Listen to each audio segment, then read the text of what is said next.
Let's make some music.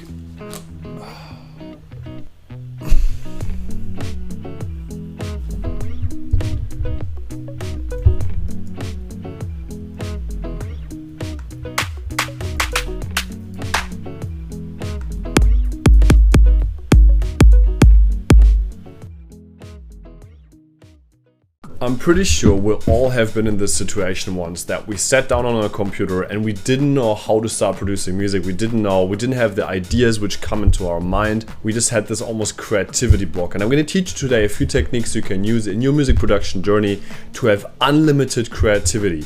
My name is David Fritz. Welcome to this YouTube channel. Make sure you like this video, subscribe to my channel to not miss out any music production tutorials. Also make sure to go on the links below, check out my Spotify, check out my SoundCloud. I've released a few tracks the last weeks, and let's get straight into the video.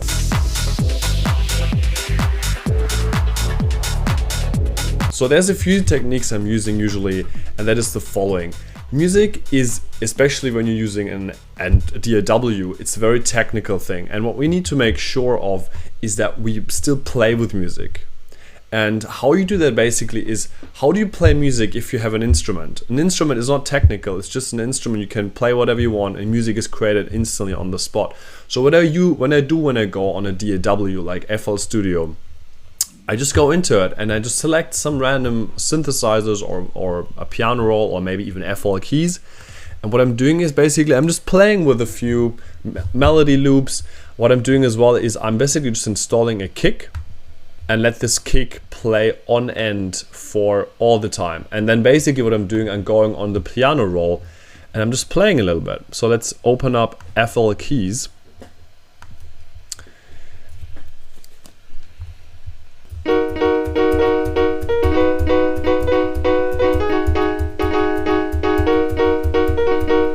And just by playing a bit with melodies and chords, I just created already a very interesting chord progression here, just by playing with FL keys.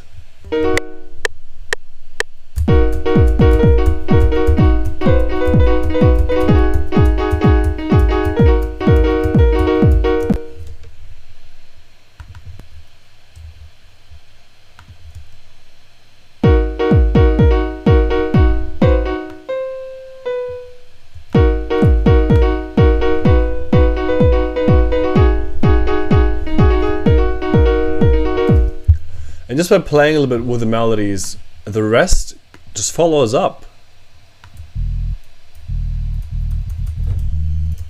This is obviously a skill you have to develop. You're not gonna have this right perfectly on the spot in the beginning, but just play with melodies and see what comes up.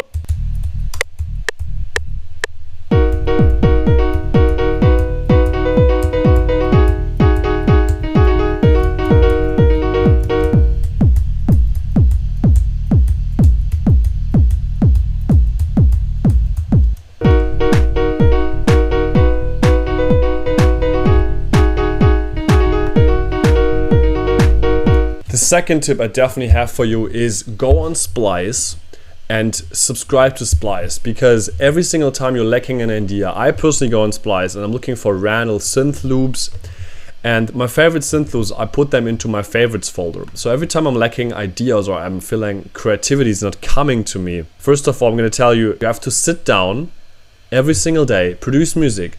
And if it doesn't work out and you have this feeling, oh, I'm not really getting anything done today, and you tried already for 30 minutes, it's okay, leave it. You don't need to produce music. You can't force yourself to be creative, but I'm letting you know, the more often you sit down to actually start like trying to produce something, that's when you're gonna actually get stuff done. So I have this favorites folder here in FL Studio as well, mastered synth loops.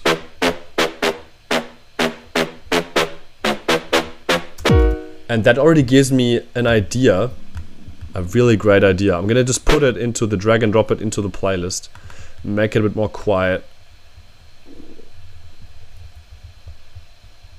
fit it to the tempo. I have already an idea, just by listening to the synth loop, I have already an idea of a kick.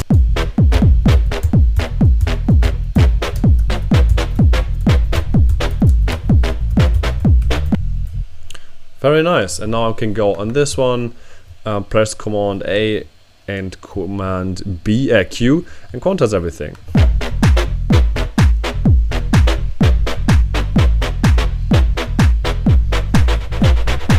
The next thing, which is really, really important, is check out also this video here.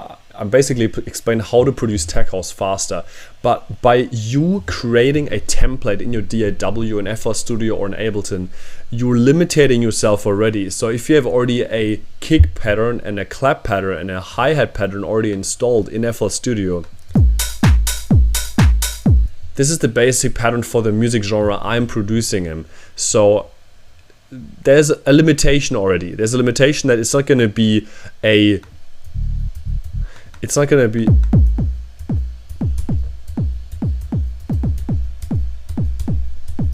I'm not going to produce a rap track or like a trap. I'm not going to produce track music with this kind of pattern already installed.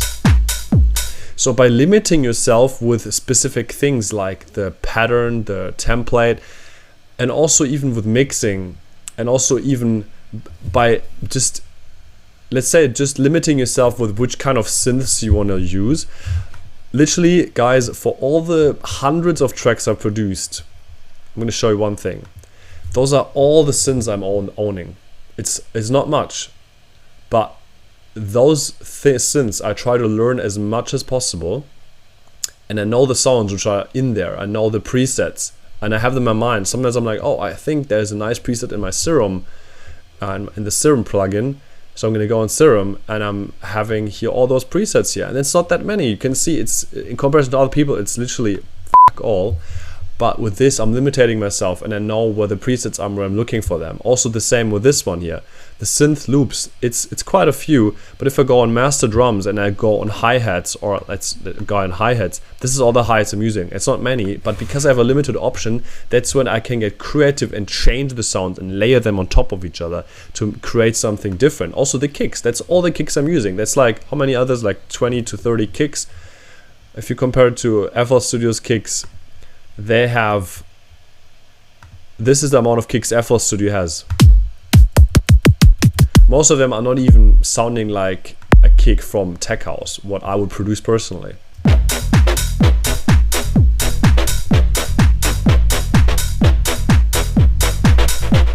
Usually ideas sometimes pop into your mind in random moments in the day. Sometimes you listen to a track when you go on a festival, sometimes you listen to a track in the club or in the cafe, and you're like, wow, I want to reproduce this kind of thing I heard in this cafe. So you write down this melody, or you write down something, an idea, or you even record in the cafe the song you heard, and then you go home and you listen to the song on your phone, on your memo, on your voice note app, and you're like, wow, this is actually a really nice track. I want to reproduce that, and then you have an idea. Sometimes as well, what helps me the most is actually sitting down 5 to 7 times a week onto my computer and just start producing something. And honestly speaking, it doesn't have to be good. It doesn't have to be a great product. It doesn't have to be a finished track. Just sit down and try producing something. And just by trying it, you're going to create something, and if it's not good, you can always stop and say, okay, I don't want this, I want to put it into my project archives, or I'm going to delete the project. It's fine. Everybody has been there. I've been there as well. I produced tracks, or I've produced some music and I didn't like it, I didn't vibe it, I tried it another time the next day, it didn't work either, I deleted the project, totally fine, it's absolutely normal. But then on the third day, that's when the ideas came to me. That's when, like, I would listen to samples on Splice. I'm like, whoa, this sounds absolutely sick. And sometimes you just need one sample, and this is going to be the difference between you creating a whole track within 2 days, rather than hoping that creativity is a skill or creativity is something you're born with. Creativity comes to you when you're actually aware of it, because everybody has creativity. That's why exactly you're producing music. So don't give up. Make sure you always sit down and use those tips. I hope I could help you a little bit with this tutorial here. My name is David Fritz. Make sure you like this video, subscribe to my channel, and also check out my new tracks on Spotify. I released a few tracks the last weeks. Make sure you check that out. And other than that, guys, comment below as well. What exactly do you want to listen to? What exactly do you want to learn in music production? Make sure you follow me on my socials like Instagram, so we can connect and we can talk a little bit about it. Other than that, guys, I hope you have a beautiful day. Make music production amazing, and I hope I could help you a little bit.